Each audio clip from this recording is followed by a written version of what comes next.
ওদিকে ওই দেখুন ব্যালকনিতে যারা দাঁড়িয়ে আছে, বাইরে থেকে বলেছে তোমরা তুলবে তোলো, আমরা দাঁড়িয়ে দাঁড়িয়ে মজা নেব। সবাই মিলে হাত দুটো তুলে করে তালি দিয়ে, এই যে সোনা বাবা একটু হাতটা তোলো, করে তালি দিয়ে আজি স্বর্গেতে দুন্দুভি বাজে নাচে দেবগণ, স্বর্গতে দুন্দুভি বাজে নাচ দেবগণ, স্বর্গতে দুন্দুভি নাচ দেবগণ, স্বর্গতে দুন্দুভি বাজে উলুধ্বনি নাচ দেবগণ।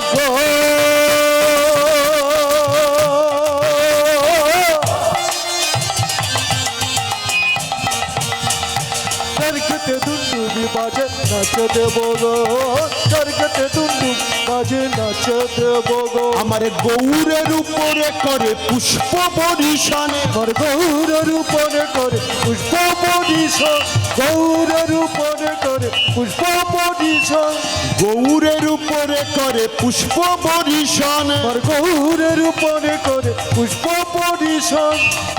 শুধু দেবতারা নাচছেন না, রাধে রাধে, আর কারা নাচছেন? নদিয়ার নগরবাসী তারাও নাচছেন। কেমন করে? উলুধ্বনি নদিয়া নাগরী নাচে গৌর লয়ে কোলে, নদিয়া নাগর নাচে গৌর লয়ে কোলে, নদিয়া নাগরী নাচে গৌর লয়ে কোলে, নদিয়া নাগরী নাচে গৌর লয়ে কোলে, নাচে রে হে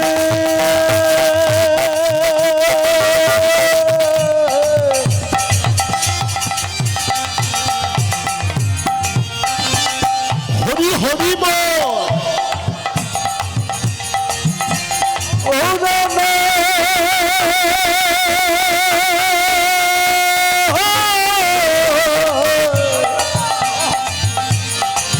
নাচে রে নাচে রে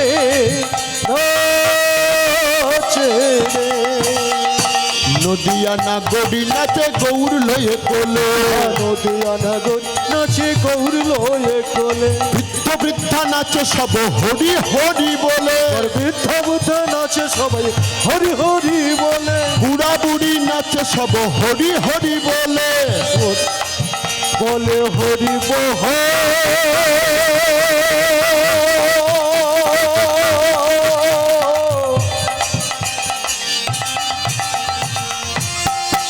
হরি হরি বল।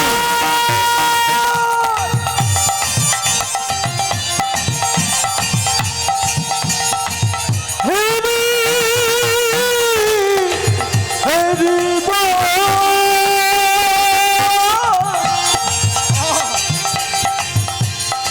হরি হরি বল। বল হরি বল। আজ বুড়া বুড়ি নাচে সব হরি হরি বলে, আর বুড়া বুড়ি নাচে সবে হরি হরি বল। নাচিতে লাগিল, নাচতে লাগিল, নাচিতে লাগিল, নাচতে লাগিল, গৌর চাঁদের কোলে নিয়ে, নাচতে লাগিল, গৌর চাঁদের কোলে নিয়ে, নাচতে লাগিল, গৌর চাঁদের কোলে, আজ গৌর চাঁদের কোলে নিয়ে, নাচতে লাগিল, আজ গৌর চাঁদের কোলে নিয়ে, নাচতে লাগিল, আজ গৌর চাঁদের কোলে নিয়ে, নাচতে লাগিল, নিতাই গৌর প্রেমানন্দে হরি হরি হরি। গৌরচাঁদের কোলে নিয়ে নাচিতে লাগিল, নাচতে লাগিল, নাচতে লাগিল, নাচতে লাগিল। তাহলে মায়েরা বলে যাই ছোট্ট করে, দোল পূর্ণিমার দিনে আমাদের করণীয়টা কি শুনে রাখুন, যেটা শোনবার দরকার। এই দোল পূর্ণিমার দিনে বিশেষ করে আমার মায়েরা, বাবারা তো নানান ভেজালে থাকেন, তো মায়েদের উদ্দেশ্যে নিবেদন, এই দিনে ব্রাহ্ম মুহূর্তে স্নানটা সেরে ফেলবে। কিমা পারা যাবে তো? ফাল্গুন মাসে দোলটা বেশি পড়ে, মাঝে মধ্যে চৈত্রর দিকে চলে যায়। তো এই দোল পূর্ণিমার দিনে মানে গরমের সময় ব্রাহ্ম মুহূর্তে স্নানটা সেরে নেবেন। ব্রাহ্ম মুহূর্ত মানে কখন? সূর্যোদয়ের আগের যে 1 ঘন্টা 36 মিনিট সময়। লক্ষ্য করুন, গগনে সূর্যকে আমরা কিন্তু দেখতে পাই না, অথচ দেখবেন জগৎ আলোকিত হয়ে যায়, যায় না? সূর্য কিন্তু দেখা যায় না।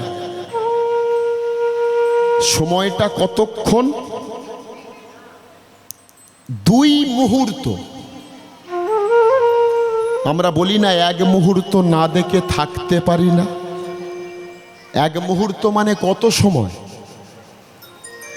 1 মুহূর্ত মানে হলো 48 মিনিট। কতটা সময় দেখুন। ধরুন আজকের লেখা রয়েছে 6টায় সূর্যোদয়, ওই 6টার আগের 2 মুহূর্ত মানে 48 গুণিতক 2 96 মিনিট, কিংবা 4ই দণ্ড। 1 দণ্ড মানে হলো 24 মিনিট, 24 গুণিতক 4 সেও 96 মিনিট। মানে এই 1 ঘন্টা 36 মিনিট সময়টা, যেটাকে বলা হয় অরুণোদয় কাল, মানে সূর্য উদয়ের কাল। সূর্য কিন্তু জগতে দেখতে পাবেন না, কিন্তু দেখবেন আকাশটা আলোকিত হয়ে যায়, যায় না? এই সময়টা হলো 1 ঘন্টা 36 মিনিট। এই সময়টাতে স্নান সেরে নেবেন মায়েরা, শুনে নিন। ওই দোল পূর্ণিমার দিনে স্নানটা সেরে গললগ্ন পিতবাসে বাড়িতে যদি গৌরাঙ্গ মহাপ্রভুর কোনো আলেখ্য থাকে, পিকচার থাকে, বা কোনো ক্যালেন্ডার থাকে, ওই আলেখ্যর সামনে গিয়ে হাত দুটো জোর করে সাষ্টাঙ্গে প্রণাম নিবেদন করে গৌরাঙ্গ মহাপ্রভুর কাছে প্রার্থনা জানাবেন। কি? রাধে রাধে। হে দয়াময় গৌর হরি, তুমি এই জগতের জন্য কত কি না করেছ।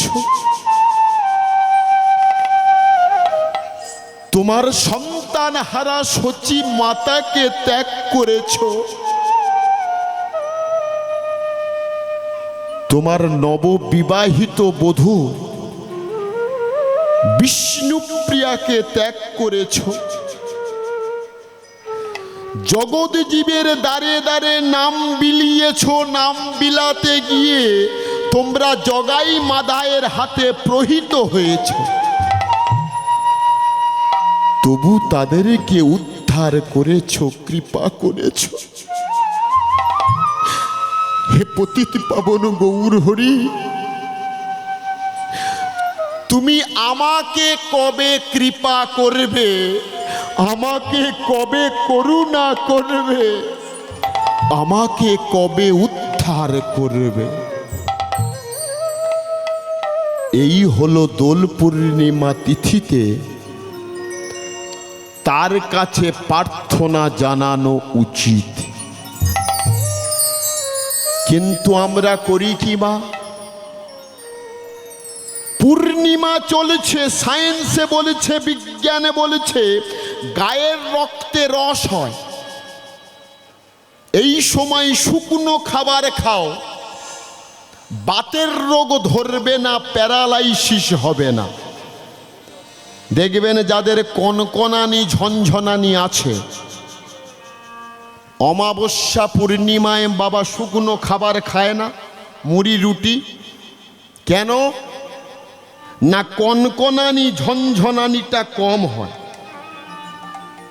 তাই বিজ্ঞানে বলেছে অমাবস্যা পূর্ণিমায় গায়ের রক্তে রস হয়, শুকনো খাবার খাও, তোমার বাতের রোগ ধরবে না, তোমার প্যারালাইসিস হবে না। আমরা কি করছি? দোল পূর্ণিমার দিনে পূর্ণিমা চলছে, রক্তে রস হয়েছে, মানে রক্ত খারাপ। সেই সময় খেলাম গোমা মদ, রক্তটা আরো খারাপ হয়ে গেল। লক্ষ্য করুন, শুধু মদ নয়, নয় ব্রয়লারের মাংস, না হয় কচি পাঁঠার মাংস দিয়ে রক্তটা আরো খারাপ হয়ে গেল। এবার যখন মামা পেটে পড়ে, মাথার ঠিক থাকে, ওই অবস্থায় সারা দিন বেলা 3টে পর্যন্ত রং খেলে টলটে টলটে বাড়িতে গেলাম, গিয়ে স্থান কাল পাত্র না বুঝে ওই অবস্থায় স্ত্রী সঙ্গ করলাম। এবার আপনারা বিচার করে বলুন, আস্তে বাবা, আপনারা বিবেচনা করে বলুন, আস্তে এদিকে মা, ওই বীজে যে সন্তানটা জন্মাবে সে যে 3rd ক্লাস মার্কা হয়ে জন্মাবে, বিন্দু মাত্র সন্দেহ নাই। আমরা শুধু বাবা মাকে দোষ দিই, হরি বল। বাবা মা কার দোষ দেয়? ছেলেদের। ছেলে দেখে না, ভাত দেয় না, খেতে দেয় না। বাবা মারও আচরণটা ঠিক হওয়া উচিত। বাবা মা যদি কৃষ্ণ ভক্ত হয়, সন্তান কৃষ্ণ ভক্ত হবেই হবে। এবার বলুন, বাবা মার দোষটা কোন জায়গায় বোঝা গেল মা? ওই বীজে যে সন্তানটা এলো, সে যে আস্ত পাঁঠা তৈরি হবে, বিন্দু মাত্র সন্দেহ নাই। তাহলে যেটা বলেছিলাম, ভালো সন্তান পাওয়ার জন্য সুদপা মুনির স্ত্রী বৃষ্ণি তপস্যা করেছিল কত বছর? 10,000 বৎসর। তার তপস্যায় সন্তুষ্ট হয়ে দেখা দিলেন শঙ্খ চক্র গদা পদ্মধারী চতুর্ভুজধারী ভগবান বিষ্ণু। দেখা দিয়ে বললেন, বৃষ্ণি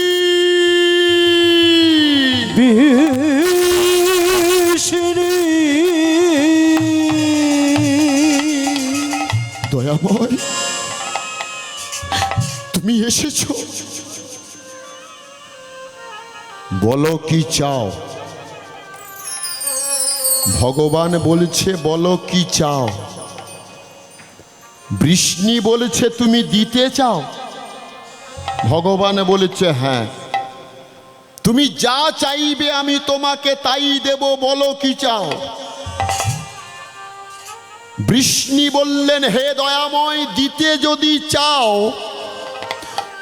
তুমি আমার সন্তান হয়ে এসো, তোমার মতো একটি ছেলে আমাকে দাও। ভগবান বললেন, তথাস্তু। সেই যুগে ভগবান জন্মেছিলেন বৃষ্ণির গর্ভে। শ্রীমদ্ ভাগবতের কথা, তার নাম হয়েছিল বৃষ্ণি গর্ভা, কিন্তু তার হাত ছিল 2টো। কটা? কঠিন বিষয় মা, একটু মনোযোগ দিন, না হলে বোঝা যাবে না। কীর্তনে কিন্তু রস আছে। এ রস জিলাপির রস, রসগোল্লার রস নয়। হরি বল, চুমুক দিয়ে শেষ করবেন। এ রস হলো বৈষ্ণব রস। পঞ্চরস, শান্ত, দাস্য, শক্য, বাৎসল্য আর মধুর রসের সমন্বয়। এই রসটাকে আস্বাদন করতে হয়। মনোযোগ দিন, ভালো না লাগলে চলে যাবেন, অসুবিধে নেই, ধরে রাখার ক্ষমতা আমার নেই। আসতে বাবা। তো কি হলো দেখুন, বৃষ্ণি যাকে স্বপ্নে দেখেছিলেন তার 4টে হাত ছিল। কটা? 4টে। শঙ্খ চক্র গদা পদ্মধারী চতুর্ভুজধারী নারায়ণ। কিন্তু তার গর্ভ থেকে যার জন্ম হলো তার ছিল 2টো হাত। বিশ্বাস হয়নি বৃষ্ণির। কেন? এটা ভগবান হতে পারে না। আমি যাকে দেখেছিলাম 4টে হাত, আর এর যে 2টো হাত। আস্তে চলে গেলেন ভগবান সেই যুগে। আবার জন্মগ্রহণ করেছিলেন কশ্যপ মুনির স্ত্রী অদিতির গর্ভে, যার নাম হয়েছিল বামন দেব, যারও 2টো হাত। বিশ্বাস হয়নি বৃষ্ণির। কেন? হরি বল। অদিতিরও বিশ্বাস হয়নি ভগবানের 4টে হাত আর আমার ছেলের 2টো হাতে ভগবান হতে পারে না। ভগবান আবার চলে গেলেন। এবার জন্মগ্রহণ করলেন কোথায় শুনে নিন? কংসের কারাগারে। দৈবকীকে চৈতন্য শুদ্ধি দিয়েছেন, দেখা দিলেন শঙ্খ চক্র গদা পদ্মধারী চতুর্ভুজধারী নারায়ণ। মা মা মা গো,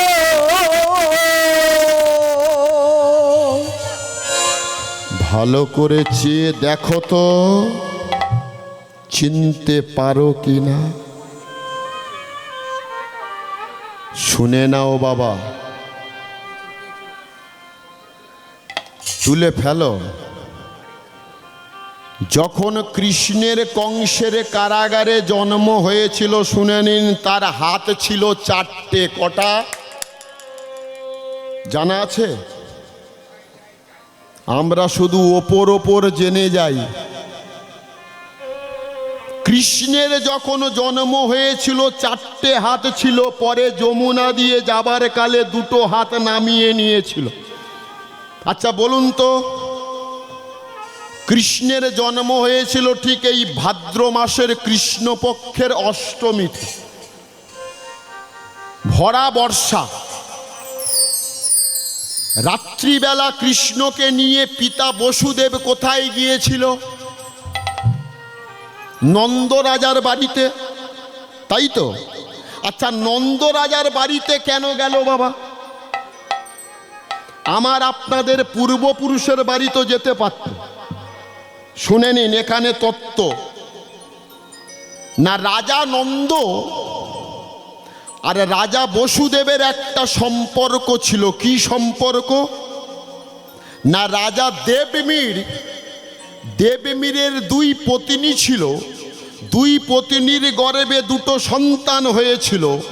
একটার নাম সুরসেন, আর একটার নাম পর্জন। সুরসেনের পুত্র হচ্ছে বসুদেব, পর্জনের পুত্র হচ্ছে নন্দ। এবার লক্ষ্য করুন, মজাটা দেখুন, মনোযোগ দিন। গভীর রাত্রি, সবাই ঘুমিয়ে পড়েছে। আস্তে বাবা। বসুদেব কৃষ্ণকে নিয়ে গেছে নন্দালয়ে। এদিকে গোমা মা যশোদা কিন্তু অচৈতন্য হয়ে আছেন, চেতনা নেই, সবাই ঘুমাচ্ছে। এবার নিয়ে গিয়ে যশোদার কিন্তু যমজ সন্তান হয়েছিল। কটা? শুনে নাও, আজকে যমজ সন্তান হয়েছিল। ওই যে একটা মেয়েকে বসুদেব তুলে নিয়ে এসেছিল, ওটাকে অষ্টভুজা রূপ ধারণকারী মা যোগমায়া। এবার দেখুন মজাটা আসতে। বসুদেব নিয়ে গিয়ে নিজের ছেলেটাকে, রাধে রাধে মা, ওই যশোদার ছেলের পাশে শুইয়ে দিয়েছে। কটা কৃষ্ণ দেখুন, বসুদেবের কৃষ্ণ আর যশোদার কৃষ্ণ। ওই বসুদেবের ছেলেটাকে যেই শুইয়ে দিয়েছেন, ওই রাতের অন্ধকারে 2টো কৃষ্ণ, যশোদার কৃষ্ণ আর বসুদেবের কৃষ্ণ অ্যাটাচড হয়ে গেছে, এক হয়ে গেছে। এটা যশোদা জানেন না, ঘুমিয়ে পড়েছিল। এবার যখন রাসলীলা হয়ে গেল, অক্রূর এসেছে কৃষ্ণকে নিয়ে যেতে। কেন না, ওদিকে কংস অনেক বেড়েছে। কংসের ধনুর্যজ্ঞে যোগ দেবার জন্য যখন কৃষ্ণকে নিয়ে যেতে এসেছে, মজাটা দেখুন, মা যশোদা কি করলেন, গোপালকে বললেন, তুই বড় দুষ্টু। আস্তে মা, আস্তে, একটু আস্তে। তুই গেলে আর আসবি না। ঘুম পাচ্ছে বাবা? এই বলে কি করেছে গো মা, মা যশোদা গোপালকে নিয়ে ঘরের মধ্যে ঢুকিয়ে বাইরে থেকে বন্ধ করে দিয়েছে।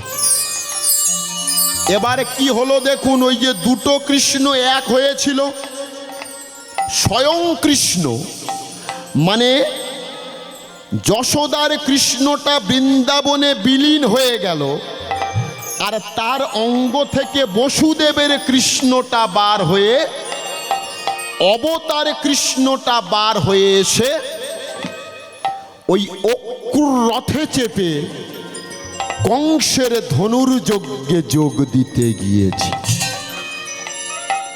এবার মথুরায় গিয়ে কৃষ্ণ তো অনেক কিছু করেছিলেন, রজক উদ্ধার, মালিনী উদ্ধার। আসতে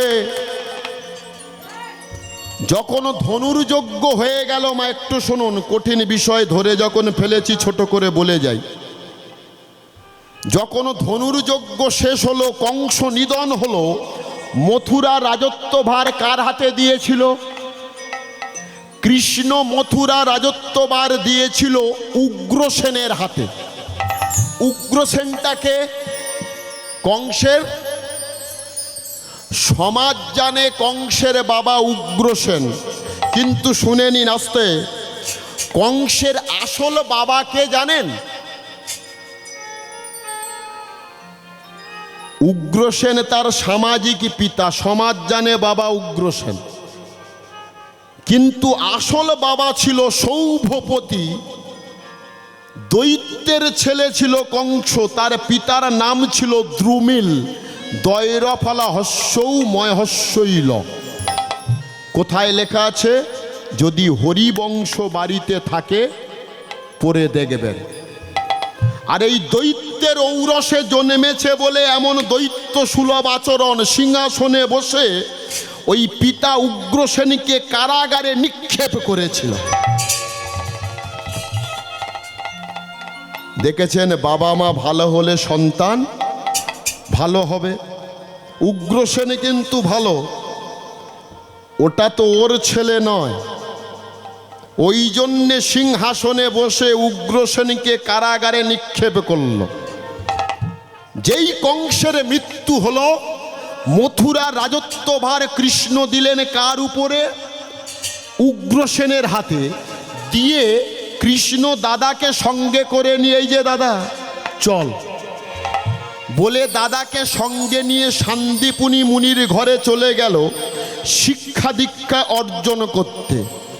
ওখান থেকে কৃষ্ণ ফিরে এসে, কৃষ্ণ রাজা হয়েছিলেন কোথাকার? কৃষ্ণ বেঁচে ছিল কত বছর জানা আছে তো? বলে যাই শোনো, কৃষ্ণ বেঁচে ছিল 125 বছর। তার মধ্যে 11 বছর ছিল বৃন্দাবন, যেটা বললাম রাস হয়েছিল কত বছরে? 10 বছর 8 মাস, ধরুন 11 বছর। 11 বছর ছিলেন বৃন্দাবনে, 11 বছর ছিলেন মথুরায়। তাহলে 11 গুণিতক 2 22, 25 থেকে 22 বাদ দিলে কত? 103। ওই 103 বৎসর কৃষ্ণ ছিলেন দ্বারকায়। কৃষ্ণ রাজা হয়েছিলেন দ্বারকাতে। কৃষ্ণ কোনো দিনও মথুরায় রাজা হননি। অথচ অনেকের মুখ থেকে শুনবেন, মথুরার রাজা আমি, আমায় চেনো না তুমি। এই রকম ভুল ভাল বলে কত কীর্তনিয়া, কত পাঠকরা ভুল বলে যাচ্ছে, বলে হিন্দু ধর্মটাকে নষ্ট করছে। তা বর্ণনার অতীত। এবার আমরা গিয়ে সঠিকই বলেছি, বলছে এটা তো ঠিকই নয়, ওটা ঠিক। এটাই হলো সমস্যা। তাহলে মনে থাকবে, কৃষ্ণ কোথাকার রাজা হয়েছিল? দ্বারকায় রাজা হয়েছিল। মথুরায় কৃষ্ণ রাজা হননি। মনমোহন মুরলী গোপালা, জয় রাধে গোবিন্দ গোপালা।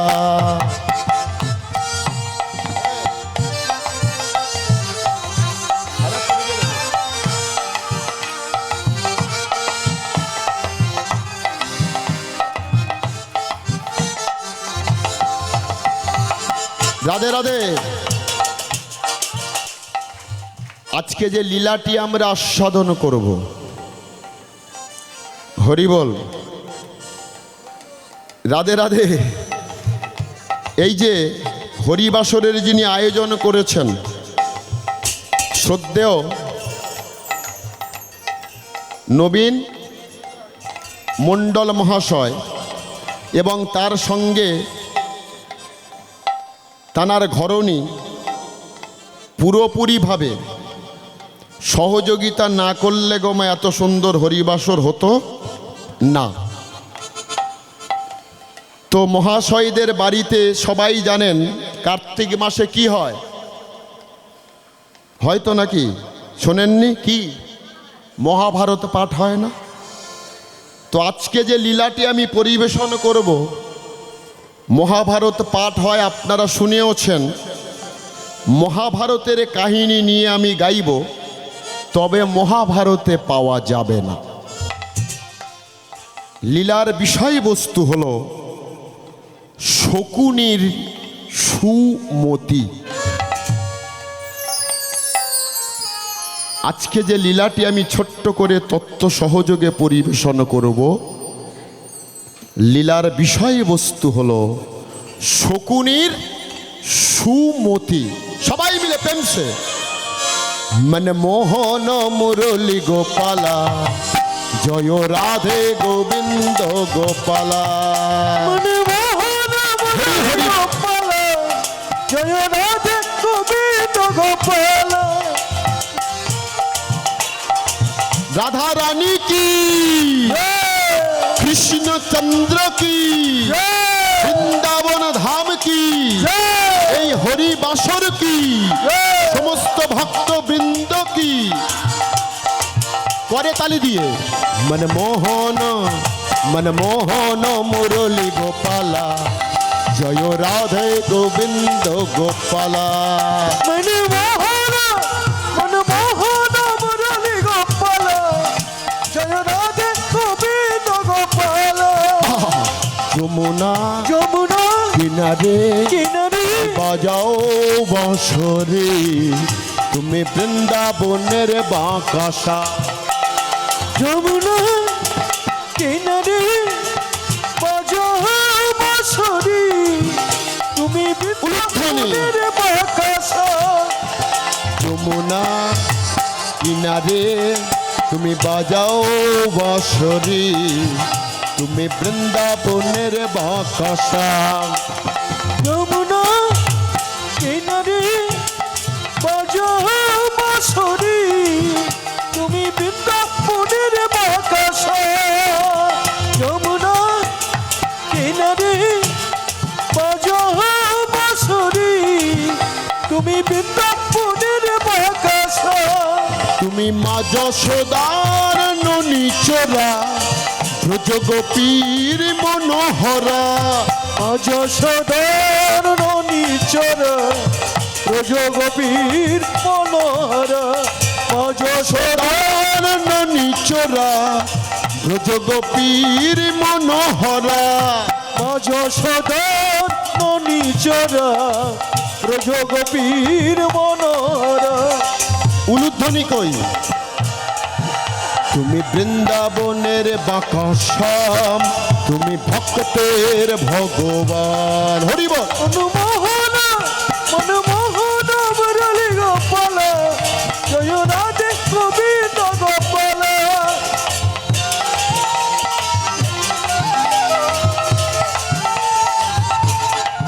হরি